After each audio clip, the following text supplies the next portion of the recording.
ధర్మరాజు అశ్వమేధ యాగం చేస్తున్నాడు. అప్పటి వరకు ఉన్నాడు ఈ జమదగ్ని ముంగిస రూపంలో ద్వాపర యుగంలో, కృతయుగం నాటివాడు. బ్రహ్మాండమైన అశ్వమేధ యాగం చేశాడు. భారతంలో అశ్వమేధ యాగంలో కొన్ని వేల మందికి భోజనాలు పెట్టాడు. వేలు కాదు, లక్షలు కూడా. ఆ రోజుల్లో ఆయన నియమం ఏంటంటే 1,00,000 మంది భోజనం చేశాక గంట కొట్టమని చెప్పాట సేవకులకి. ఆ గంట ధర్మరాజు అశ్వమేధ యాగంలో గంట కోశారు కాదంటే నిమిషాన్ని కోశారు మోగింది. అంటే ఎన్ని లక్షల మంది భోజనం చేశారో చూడండి. 1,00,000 మంది భోజనం చేశాక ఒక గంట కొట్టమన్నట. అన్ని లక్షల మంది భోజనం చేశారు, గంట మోగుతూనే ఉంది. దాంతో ధర్మరాజులో అహంకారం ప్రవేశించింది, దైవ పరీక్ష. వెంటనే ఓసారి కృష్ణుడితో అన్నట్ట, మరి లోకు అయినే కదా, మేనత్త కొడుకే కదా, దేవుడు కదిగా. అందుకని కృష్ణ అంటే నా గురించి నేను చెప్పుకుంటే బాగుండదు, కానీ బహుశా ఇలా 1,00,000 మంది భోంచేయగానే గంట మోగడం, ఆ గంట వెంటనే మోగడం అనేది మనకే జరిగిందేమో కదా అని ఆయన అనాలని ఉద్దేశం. కృష్ణుడు వెంటనే ఓ నవ్వుని అఖిలాండ కోటి బ్రహ్మాండ నాయకుడు మధ్యాక 16,000 మందిని చూశాడు. ఈయన నిలబడతాడు ఆయన ముందు.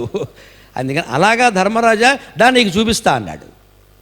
అలా అనుకుంటున్నావా నీకే జరిగిందని, ఇంత గొప్పవాడమని, దా నీకు చూపిస్తా అని తీసుకెడితే ఈ భోజనం చేసిన నీళ్లు ఉంటాయి కదండి, చేతులు కొడుక్కున్న నీళ్లు, ఆ చేతులు కొడుకున్న నీళ్లు కాలువలా పారుతున్నాయి. 1,00,000 మంది భోజనం చేశారంటే మరి పారుతున్నాయి, కాలువలా పారుతున్నాయి. అక్కడ ఒక ముంగిస దొల్లుతున్న ముంగిస జమదగ్ని. ఇది కృతయుగం నాటి కథ. ద్వాపర యుగం ఒకటి రావడం. కర్మఫలం అనుభవించి తీరవలసిందే. 100 నదుల్లో మురిగినా, 1000 దీపాలు పెట్టినా కర్మఫలం పోదు. నా భుక్తం క్షీయతే కర్మ కల్పకోటి శతైరపి. జమదగ్ని చేసినటువంటి అశ్రద్ధ, పితృదేవతల విషయంలో చేసిన అశ్రద్ధ కొట్టేసింది వాళ్ళ శాపం ప్రకారం. అందుకే ఆ ముంగిస దొల్లుతోంది ఆ నీళ్లలో. ఏమిటి దొల్లుతోంది అని కృష్ణుడు అడిగాడు ధర్మరాజు. వెంటనే దాన్ని అడగమన్నాడు. ఆయన చెప్పడు, అమ్మో గోపాలకృష్ణుడు, దాన్ని అడుగు అన్నాడు. ఏమిటి నువ్వెవరివి, ఎందుకు దొల్లుతున్నావంటే అది మనుష్య భాషలో చెప్పింది జవాబు. జమదగ్ని జన్మ కదా, మరి ఎక్కడికి పోతుంది ఆ తపశ్శక్తి. అందుకని నా కర్మయ్య ఏం చేయమంటావు. వెనక సక్తుప్రస్థుడు అని ఒక బ్రాహ్మణుడు ఉండేవాడు, బీదవాడు. ఆయన భార్య, కొడుకు, కోడలు జీవిస్తున్నారు. భారతంలో అశ్వమేధ పర్వంలో ఉంటుంది అద్భుతమైన కథ. సక్తుప్రస్థుడు ఆయన ఉన్నాడు. ఆయన ఎంతోమందికి దాన ధర్మాలు చేసేవాడు, భోజనాలు పెట్టేవాడు, చాలా చేశాడు. కానీ వాళ్ళ రాజ్యంలో 12 ఏళ్ళు కరువు వచ్చింది, ఏమీ తినడానికి లేదు. ఆ స్థితిలో కూడా ఆయన ఉంచవృత్తితో బతికాడు. ఉంచవృత్తి అంటే ధాన్యాన్ని మనం చేలల్లో, పంట చేలో బల్ల కొట్టిన తర్వాత లేదా కుప్ప నూర్చిన తర్వాత కింద రాలిపోయిన గింజలు ఉంటాయే, అవి ఏరుకుని అవి ఎన్నొస్తే అన్నీ దంచుకుని బియ్యంతో అన్నం వండుకుని తింటాం. అది ఉంచవృత్తి. అలా బతికేవారు కొంతమంది. వాళ్ళే ఋషులు. చాలు ఏమొస్తే అదే. దాంట్లో మళ్ళీ భార్య పిల్లలు కూడా ఇంత జావ కాచుకుందాం, అన్నం వండుకునే తర్వాత జావ కాచుకుందాం, అలాగే బతికారు. అలా బతికే రోజుల్లో కూడా ఆయన అతిథులు వచ్చిన వాడికి ఆ గంజి ఇచ్చేసి తాను పస్తున్నాడయ్యా. ఆయన సక్తుప్రస్థుడు. సక్తు అంటే సత్తు పిండి. సక్తు సంస్కృత మాట, సత్తు అనేది తెలుగు మాట. సక్తుప్రస్థ అంటే కొంచెడు సత్తుపిండి మాత్రమే దొరికింది ఓ రోజున, చిన్న కొంచెంతో దొరికింది. వెతక దాన్ని పిండి చేస్తే సత్తుపిండి ఇంత అయింది. అదే జావ కాచుకున్నారట.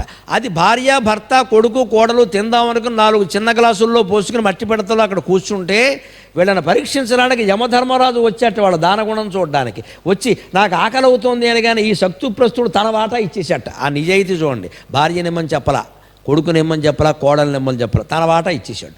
నా వాటా నేను వదులుకోగలను, వాళ్ళ ప్రాణాలు నిలబడాలి కదా, వాళ్ళ ఇష్టం, నా దానం నేను చేస్తున్నా అంటే యమధర్మరాజు సంతోషించి తాగేసి ఇంకేం లేదని అడిగట్ట. పరీక్షలు అలాగే ఉంటాయి. వెంటనే భార్య అయ్యో మా ఆయనే ఇచ్చారు, నేను ఇవ్వకపోతే అలాగని ఇచ్చేసింది. మళ్ళీ అది కూడా తాగేసి ఇంకేం లేదా అన్నట్ట. కొడుకు ఇచ్చేసేట. మళ్ళీ ఇంకేం లేదా అన్నట్ట. కోడలు కూడా ఇచ్చేసింది. ఇంకివ్వడానికి సత్తు లేదు, మనుషులు లేరు ఇక్కడ. ఈ దానానికి, ఈ త్యాగానికి 4 ప్రాణాలు కోల్పోవడానికి కూడా సిద్ధపడి నాకు సత్తుపిండి జావన దానం చేశారే, ఇది భూమండలం అంతా దానం ఇచ్చిన దానికంటే గొప్ప విషయం ఇది అని యమధర్మరాజు సంతోషించి ఆ సక్తుప్రస్థుడికి వరం ఇచ్చేట. నువ్వు చాలా గొప్పవాడివి, నువ్వు స్వర్గానికి కావాలంటే స్వర్గం, మోక్షం కావాలంటే మోక్షం, ఏం కావాలో కోరుకో అంటే దిక్కుమాలిన స్వర్గం నాకు దేనికి, మళ్ళీ కింద పడ్డానికి మోక్షమే కావాలి అన్నట్ట. కేవలం దానం, కేవలం త్యాగం కారణంగా ఆయనకి మోక్షం వచ్చిందండి. అటువంటి సక్తుప్రస్థుడు దానం చేసినప్పుడు ఆ నీళ్లు పోసాడు కదా యమధర్మరాజుకి, ఆ చేతులు కడుక్కున్నాడు కదా యమధర్మరాజు తిన్న తర్వాత. ఆ పిండి తిన్నదెంత, ఆ చేతికి అంటిందెంత, కడిగిందెంత. అందులో నేను ముంగిసలా ఉండి తిరిగాను. నా ఒళ్ళు సగం బంగారం రంగులోకి మారింది, సగం ఉండిపోయింది. నువ్వు ఇంత పెద్ద దానం చేసావు కదా, 1,00,000 మందికి అన్నం పెట్టావు కదా, ఈ నీళ్ళు ఇక్కడ కాలువలా ప్రవహిస్తున్నాయి కదా, ఇందులో మునిగితే మిగిలిన సగం కూడా బంగారం అవుతుంది కదా. నేను ప్రయత్నం చేశా, గంట సేపటి నుంచి మునిగాను, రొంప పట్టింది కానీ బంగారం అవ్వలేదండి. ఇది కథ. ధర్మరాజు కంటే ఒక పేద బ్రాహ్మణుడు గొప్పవాడయ్యాడు. ఎందుకంటే ధర్మరాజు చేసింది దానం, పైగా ప్రజల సొమ్ము. గమనించండి, ప్రభుత్వాలు మనకిస్తున్నది ప్రజల సొమ్ము అండి, ఎవడు బాబు సొమ్ము కాదండి, ఇది మన సొమ్ములు ఇవన్నీ.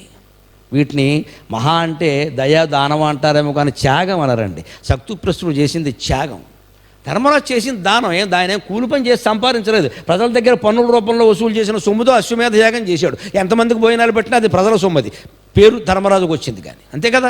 మరి శక్తిప్రస్తుడు సొమ్ము ఉంచవృత్తితో చేలోకి వెళ్ళి తను కోడలు భార్య కష్టపడి ఆ గింజలు ఏరుకుని తెచ్చుకుంటే, ఆ పిండిని జావగాచుకుంటే, అదెవరో అతిథి వస్తే ప్రాణత్యాగానికి సిద్ధపడి ఆ జావ ఆయనకి ఇచ్చేసాడే. మహాత్యాగి అంటే ఇంకెవరైనా ఉంటారా? ఇంకెవరైనా ఉంటారా?